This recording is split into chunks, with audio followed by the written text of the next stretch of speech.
waxaan hambali u dirayaa golaha wasiirada oo cusub oo la magacaabay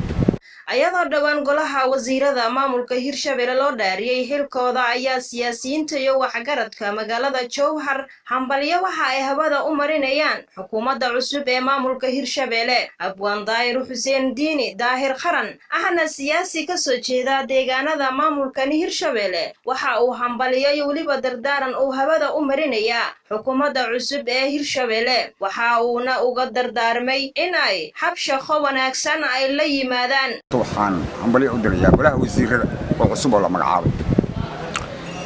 waxaan ugu hambaleynayaa xilalka loo magacaabay waxaan mar kale u sii hambaleynayaa baarlamaanku sida uu ansixiyay wax kasta oo la soo marayba waxaan baa u dirayaa marka golaha wasiirada marka koobaad sida aan ogsoonahay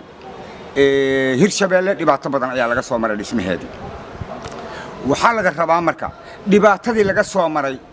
oo loo soo maray dhismaheeda mid ka sii culus in la geliyo horumarkeeda maantana golaha wasiirada ee cusub waxaan leeyahay wasiir baa la ii magacaabay wax macnaa ma samaynayso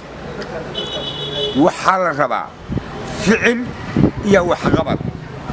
nin walbana taariikhda uu isagu kaydsado ayaa xusin doonta waxaan golaha wasiirada leeyahay ummaddan inaad wax u qabataan sida aad xilka u doonayseen qalbigiina ugu sheega waxna u qabta golaha wasiirada cusub ayaa lagu wadaa in goordhow xafladaha hilwareejintooda ay ka qabsoomaan magaaladani Jowhar ee caasimadda dawlad goboleedka Hirshabelle walow maamulka Hirshabelle uusan weli shaacin waqtiga xafladahaasi bilaaban doonaan Fartuun Abdiraxmaan Aadan